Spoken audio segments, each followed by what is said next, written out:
सर्वांना जय भीम, जय लवजी, जय अण्णाभाऊ. बांधवांनो, उद्या 1 ऑगस्ट 2026 साहित्यरत्न डॉक्टर अण्णाभाऊ साठे यांची 106वी जयंती. आणि त्यानिमित्तानं संपूर्ण महाराष्ट्रभर समाजाच्या वतीने जयंती उत्साहात साजरी केली जाईल.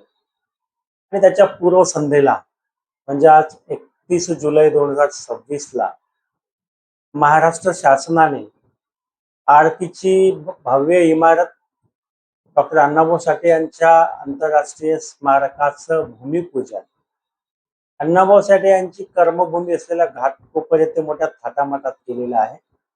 आणि त्यामुळे मी महाराष्ट्र शासनाचं अभिनंदन करतो, आभार व्यक्त करतो. बांधवांनो, हे जे महाराष्ट्रामध्ये सध्या घडून येत आहे, मातंग समाजाच्या मागील अनेक वर्षापासूनचा प्रश्न निकाली काढण्याचा सपाटा सरकारने लावलेला आहे. त्याचं मूळ कारण म्हणजे मातंग समाजाची संघटित शक्ती येथील सरकारला, येथील जनमानसाला आता दिसायला लागलेली आहे. आणि त्याची सुरुवात झालेली होती ती म्हणजे 22 फेब्रुवारी 2023ला जवाब दो आंदोलनाच्या माध्यमातून. आणि त्याच्यामुळं जोपर्यंत तुमची डोकी येथील जनमतात दिसत नाहीत, लोकांना दिसत नाहीत, शासनाला प्रशासनाला दिसत नाहीत, तोपर्यंत तुमचे प्रश्न निकाली निघत नाहीत असं आपण ऐकत होतो. पण आता आपण अनुभवत आहोत. जेव्हा आपण सक्रिय झालो, संघटितपणे एकत्र आलो, त्यामुळं लहुजी साळवे स्मारक असेल, पुणे येथील स्मारक असेल, अण्णाभाऊ साठेंचं स्मारक असेल, आरटी सारखी संस्था निर्मिती असेल, वाटेगाव येथे शासनाच्या वतीने दिलेला निधी असेल, आणि आरक्षण उपरिकाच्या संदर्भाने जो लढा आहे तो सुद्धा दखलपात्र होतो. या सगळ्या गोष्टी म्हणजे खरंच मातंग समाजाच्या जी लोक एकत्रितपणे काम करतात त्या सर्वांचं कौतुक करावं इतकं कमी आहे. पण आज मी जो व्हिडिओ बनवत आहे अण्णाभाऊ साठे यांच्या जयंतीच्या पूर्वसंध्येला, तो म्हणजे अण्णाभाऊ साठेंच्या जीवनाबद्दल मी उद्या सविस्तर बोलणार आहे. आणि आज केवळ मी एवढ्यासाठीच व्हिडिओ करत आहे. अण्णाभाऊ साठे यांनी यांच्या आयुष्यात जे लिखाण केलेलं आहे, ते लिखाण करीत असताना त्यांना लिखाण करण्यास ज्या ज्या लोकांनी प्रेरित केलं, ज्या ज्या लोकांनी त्यांना सहकार्य केलं, अण्णाभाऊ साठेंना ज्यांचा सहवास लाभला, अण्णाभाऊ साठेंना ज्यांचे विचार आपले वाटले, त्या सर्व लोकांना अण्णाभाऊ साठेंनी आपलं लिखाण वेळोवेळी अर्पण केलेलं आहे. त्यांच्या कथा, कादंबऱ्या, लोकनाट्य जे त्यांनी लोकांना अर्पण केले, कोणाकोणाला अर्पण केलं आहे याची माहिती सुद्धा आपल्या समाज बांधवांना असावी, या उद्देशाने एक छोटासा व्हिडिओ आज आपल्यापुढे मी शेअर करतो. उद्या मात्र मी अण्णाभाऊ साठे यांच्या प्रसिद्ध फकीरा कादंबरी बाबत सविस्तर बोलणार आहे. त्याच्यावरचं माझं मत आणि फकीरा कादंबरी मागचा अण्णाभाऊंचा विचार आणि त्यातून आपण काय संस्कार घेतला पाहिजे हे जे अभिप्रेत होतं त्याबद्दल बोलणार आहे. आज मात्र मी फक्त आणि फक्त अण्णाभाऊ साठेंनी जे लिखाण केले ते कुणाकुणाला अर्पण केलंय तितकंच मी बोलणार आहे. अण्णाभाऊ साठे यांची जर का आपण बघितलं तर जवळपास 35 कादंबऱ्या, 14 लोकनाट्य, 13 कथासंग्रह, 10 पोवाडे, 8 पथकथा, पटकथा, 3 नाटके, 12 उपहासात्मक लेख, एक प्रवास वर्णन माझा रशियाचा प्रवास, आणि इतरही असं साहित्य आहे. जवळपास 100 पुस्तकं त्यांची आतापर्यंत प्रकाशित झालेली आहेत. जवळपास जास्त असू शकतात, आता ह्या मागचा आकडा असतो.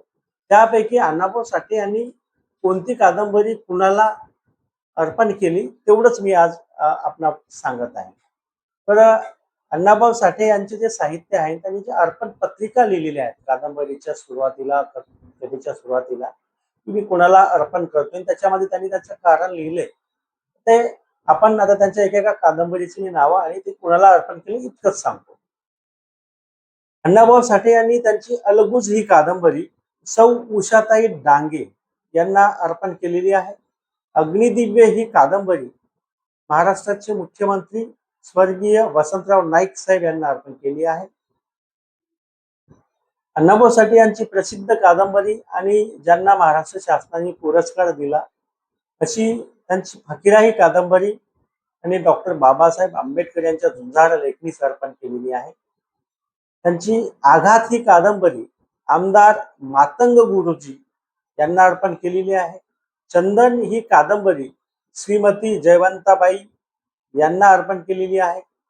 कुरूप ही कादंबरी अण्णाभाऊ साठेंचे पहिले प्रकाशक श्री रा ह मोडक यांना त्यांनी अर्पण केलेली आहे. त्यांची पाझर ही कादंबरी बंधू डी एस साठे यांना अर्पण केलेली आहे. चित्रा ही कादंबरी तीर्थरूप आईस त्यांनी अर्पण केलेली आहे. तारा ही कादंबरी बंधू शाहीर शंकरभाऊ साठे यांची पत्नी कैलासवासी जनाभाऊ साठे जनाबाई साठे यांना अर्पण केलेली आहे. डोळे मोडीत राधा चाली ही त्यांचं पुस्तक त्यांचे दिलदार मित्र भगवान सहार परिहार मुंबई व जयवंतराव आवळे साहेब जे आपले महाराष्ट्राचे मंत्री होते त्यांना अर्पण केलेली आहे. माकडीचा माळ ही कादंबरी वडील कैलासवासी भाऊराव सिद्धोजी साठे यांना अर्पण केलेली आहे. फुलपाखरू ही कादंबरी कैलासवासी यशवंत रामजी साठे यांना अर्पण केली आहे. त्यांनी मूर्ती ही कादंबरी सौ शांताबाई व राजा साठे यांना अर्पण केलेली आहे. मंगला ही कादंबरी सीमेवर लढणाऱ्या वीरांना अर्पण केलेली आहे. रानगंगा ही कादंबरी चिरंजीवी शकुंतला ही या त्यांच्या कन्येस त्यांनी अर्पण केलेली आहे. मंगला ही कादंबरी सीमेवर लढणाऱ्या वीरांना अर्पण केली आहे. रत्ना ही कादंबरी चिरंजीवी कुमारी यमुना एस यादव यांना अर्पण केलेली आहे. त्यांची एक प्रसिद्ध अशी कादंबरी आहे, त्याच्यावर चित्रपट पण आला होता, वारणेचा वाघ ही कादंबरी त्यांनी अजित बी सपताळ यांना अर्पण केलेली आहे. रानबोका ही कादंबरी ॲडव्होकेट बी सी भिंगारदेवी यांना अर्पण केलेली आहे. संघर्ष ही कादंबरी तत्कालीन गृहमंत्री नामदार यशवंतराव चव्हाण साहेब महाराष्ट्राचे पहिले मुख्यमंत्री यांना त्यांनी अर्पण केलेली आहे.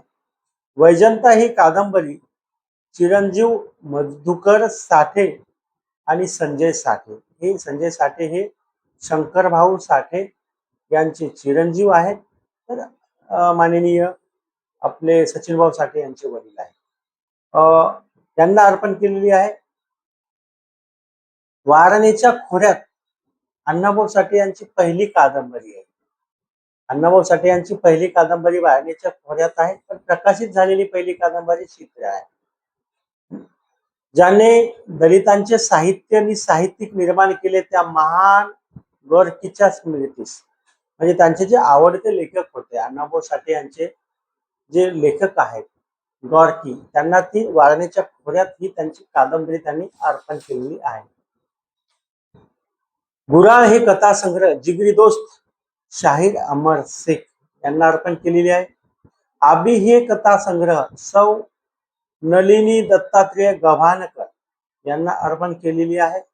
चिरागनगरची भूत हे त्यांचं प्रसिद्ध कथासंग्रह माझे मराठी साहित्य जास्तीत जास्त प्रकाशित करून मराठी माऊलीच्या चरणापर्यंत ज्यांनी नेऊन मला दिगंत कीर्ती मिळवून दिली त्या माझ्या भूतासारख्या बिलंदर मी सहृदय प्रकाशकास, अण्णाभाऊ साठे यांचे जे प्रकाशक होते त्या प्रकाशकास त्यांनी ही कादंबरी अर्पण केली आहे. कृष्णाकाठच्या कथा ही कादंबरी चिरंजीवी नंदिनी हिला त्यांनी अर्पण केलेलं आहे. त्यांची मास्तर ही प्रसिद्ध कादंबरी सेवेची शीतल सावली देणारे कृष्णाकाठचे लोकनायक माननीय आमदार राजाराम बापू पाटील हे जयंतराव पाटील साहेब यांचे वडील होते आणि त्यांना ही कादंबरी त्यांनी मास्तर ही कादंबरी अर्पण केलेली आहे. वाटेगावच्या बाजूला कासेगाव, जवळपास 5 किलोमीटरच्या अंतरावर कासेगाव आहे, त्या गावचे हे सुपुत्र आणि या दोघांचे अतिशय चांगले संबंध होते असं आपल्या वाचनात आलेलं आहे. फुलणवाडी ही जी कथासंग्रह आहे त्यांनी V.S. महाडकर व सुधाताई महाडकर यांना अर्पण केलेली आहे.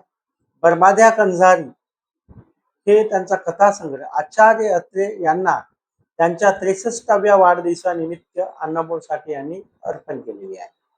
जिवंत कारतूस नावाचा कथासंग्रह, शेतकरी आणि कामगार यांच्या कल्याणासाठी ज्यांनी त्यागाचे कुंड पेटवून दिले त्या श्रीपाद अमृत डांगे यांना त्यांनी अर्पण केलेली आहे जिवंत कारतूस.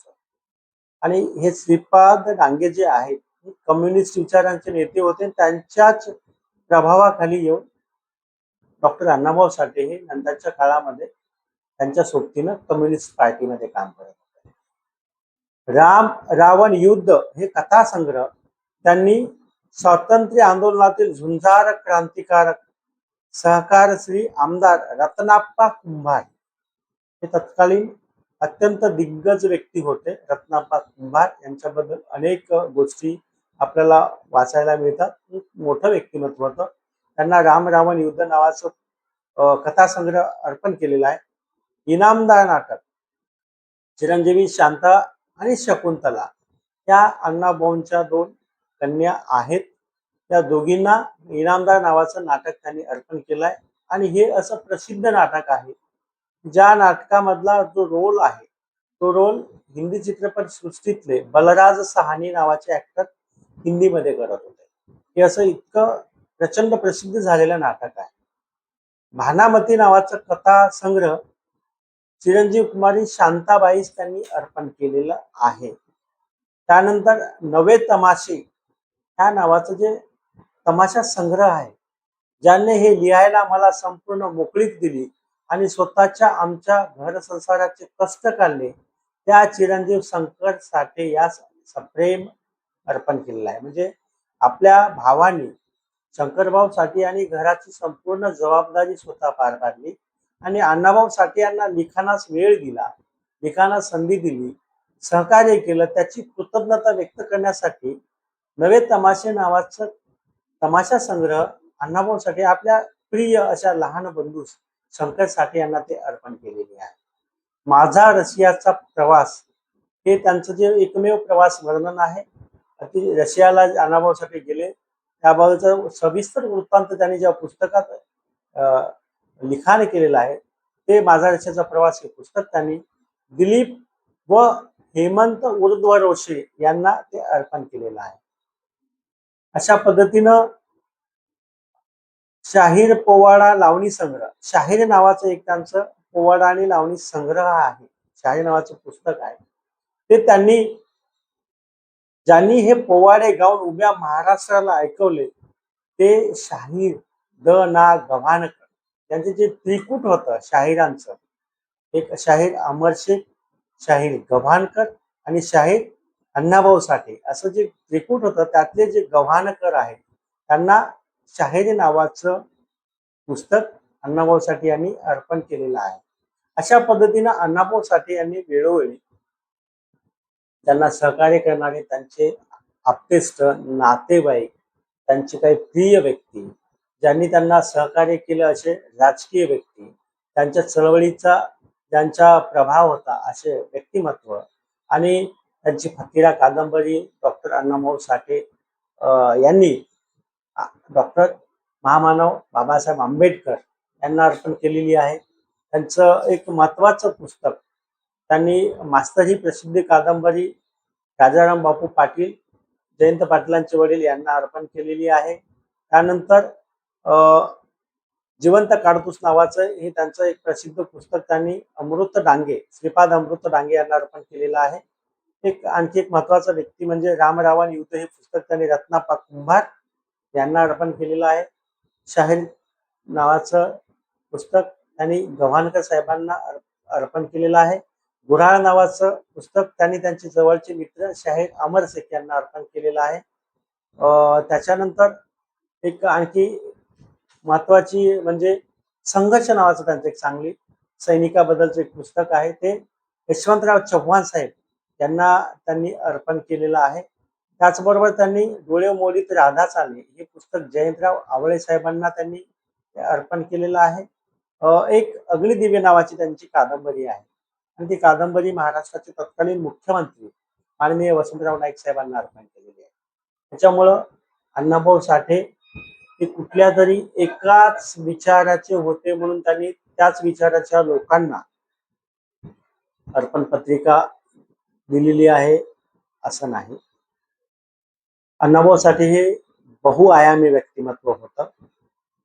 मानवतावादी विचाराचा दृष्टिकोन जपणारा आणि मानवतावादी विचाराबाबत बोलणारं लिखाण करणारं व्यक्तिमत्व होते. आणि त्याच्यामुळं अण्णाभाऊ साठेंनी त्यांच्या सहवासात येणाऱ्या अनेक व्यक्तिमत्वांना त्यांच्या कादंबऱ्या, शाहिरी, कथा संग्रह, पुस्तकं अर्पण केलेली आहे. आणि एक मानवतावादी व्यक्ती हा कुठल्या एकाच विचाराच्या कचाट्यात अडकून राहत नाही, तर मानवतावादासाठी, मानवी विकासासाठी वेळोवेळी बदल स्वीकारून मानवाच्या उद्धारासाठी जे आवश्यक आहे ते सगळं मान्य करणारी व्यक्ती हे अण्णाभाऊ साठे होते. जरी सुरुवातीचा काळ त्यांच्या राजकीय जीवनाची सुरुवात म्हणा, त्यांच्या लेखक बनवणारी ते स्पष्टपणे लिहितात की मला लेखक माझ्या कम्युनिस्ट पार्टीने केले, ते स्वतः लिहितात. आणि त्याच्यामुळे त्यांच्यावर कम्युनिस्ट पार्टीचा प्रभाव होताच. त्यांच्या जीवनाची सुरुवात तिथून झाली आहे. आणि विशेष म्हणजे ते कम्युनिस्ट पार्टी ऑफ इंडियाची जे विंग होती, कल्चरल विंग, सांस्कृतिक विभाग, त्यांचे जे इंडियन पीपल्स थिएटर असोसिएशन होतं, त्याचे ते सदस्य सुद्धा होते. आणि त्याच्यामुळं सुरुवात ही अण्णाभाऊ साठे यांची कम्युनिस्ट पार्टीच्या माध्यमातून जरी झाली असेल, त्यांचा उत्तरार्ध हा जसे जसे ते अधिक परिपक्व, अधिक प्रगल्भ आणि जागतिक स्तरावरचा विचार करू लागले, त्या पद्धतीने ते हळूहळू हळूहळू मानवतावादाकडे त्यांचा कल वाढत गेला. आणि एक ते मानवतावादी नेते म्हणून त्यांचा प्रभाव जगावर पडला. आणि रशियासारख्या देशामध्ये त्यांची जी चित्रा कादंबरी आहे, चित्रा कादंबरी रशियन भाषेमध्ये प्राध्यापिका तातिया कातेनिना यांनी ती रशियन भाषेमध्ये प्रसिद्ध केली, लिखाण केलं आणि तिथे ते प्रसिद्ध केली. जेव्हा अण्णाभाऊ साठे तिथे गेले होते, तेव्हा त्यांच्या समक्ष त्यांनी त्या कादंबरीवर एक काही त्यांच्याबद्दल संवाद साधला होता की त्या कादंबरीवर त्यांनी त्यांच्या भाषेत लिखाण केल्यामुळे काय प्रतिसाद मिळाला. लोकांमध्ये त्या कादंबरीतून जो संस्कार अण्णाभाऊंनी देऊ इच्छित होते, ते रशियामध्ये काय प्रतिक्रिया होत्या, लेनिनग्राडचा पोवाडा असेल, त्याच्यामुळे त्याच्यावरही काय प्रतिक्रिया होत्या हे त्या तेथील समस्त लेखांनी त्यांना सांगितलं होतं. त्याच्यामुळं अण्णाभाऊ साठे हे एक समृद्ध वैचारिक वारसा जपणारं आणि मानवी कल्याणासाठी एक मार्गदर्शन करणारं मार्गदाते आहेत, असं माझं म्हणणं आहे. आणि आजचा व्हिडिओ केवळ एवढ्यासाठीच आहे की अण्णाभाऊ साठेंनी त्यांचं साहित्य कुणाला अर्पण केलं, त्या अनुषंगानं माझ्या वाचनात ज्या ज्या गोष्टी आल्या होत्या त्या गोष्टी लिहून ठेवल्यामुळं आज मी ते आपल्या पुढे सांगू शकलो. अशा अनेक आणखी साहित्य आहे की जे त्यांनी अनेक लोकांना अर्पण केलं आहे. जेव्हा तेही आपल्याला मिळेल, कदाचित आपण दुसरा पण व्हिडिओ बनवू. तोपर्यंत उद्या डॉक्टर अण्णाभाऊ साठे या आपल्या बापाची उद्या जयंती आहे. त्याच्या सर्वांना शुभेच्छा. आणि त्याच्या पूर्वसंध्येला म्हणजे आज 31 जुलैला मी हा एक त्यांच्याबाबत एक अर्पण पत्रिकाबद्दल अनेक लोक उद्या भाषण करतील आणि भाषणामध्ये बोलत असताना त्यांना ह्याही गोष्टीची माहिती असावी म्हणून बनवलेला व्हिडिओ आहे. आणि अण्णाभाऊ साठे किती दिलदार होते आणि किती आत्मीयता जपणारे होते.